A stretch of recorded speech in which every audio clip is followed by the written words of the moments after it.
Tahrir Square has woken up blinking, slightly dazed into the morning after. The last few fireworks are just being fired off and discharged into the air. I'm surrounded by, I'll give you a look in a moment, people sleeping it off, some coming down early morning for a curious look as Egypt wakes up to this extraordinary second stage of its revolution. 2 years ago, Mubarak removed, now an elected president this time, not a dictator, but an elected president removed by the same armed forces again.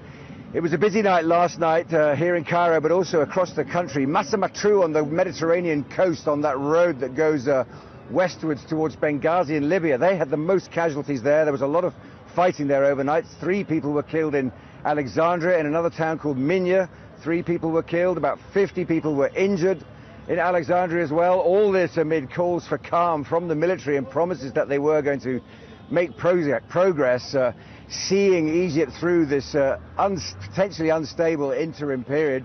We've been told now the police have been cleared to come back to the streets and start doing their duties again. They've been notably absent over the past few days. That's partly because they've always been in the past so closely linked to President Mubarak and the old regime. Let me give you a look at what Tahrir Square looks like. I can't actually show you what Tahrir Square smells like this morning, but it's pretty grim here, I have to say. This was a massive party all through the night. Fireworks and music and soundstage all sustained right through until about half an hour ago. And as you can see now, people are starting to melt away. As the camera moves to the right, you'll see the soundstage there back against those yellow buildings.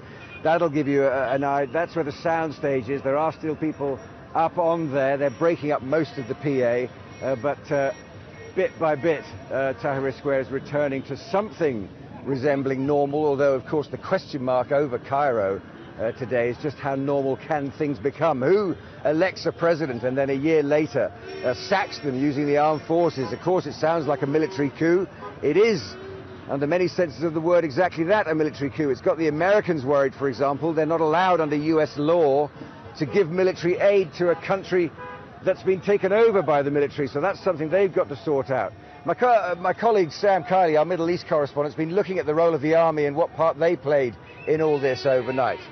Well, Sam's here with me now. Sam, the pictures that people have been seeing overnight would lead anyone to think that the entire country was celebrating. But in fact, that's very far from the case, isn't it?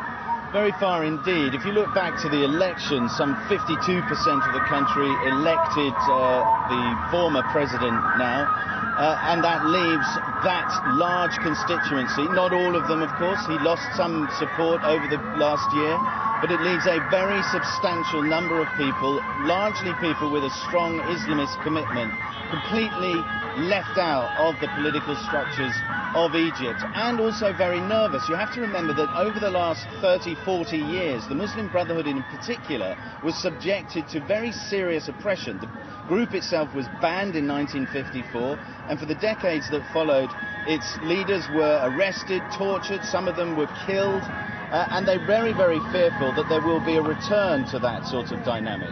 That's the first thing to consider. The second thing to consider is that many ordinary Egyptians object very strongly to the notion that the military can step in under pressure from the street and take over at a time when a president had another 3 years of his mandate to run.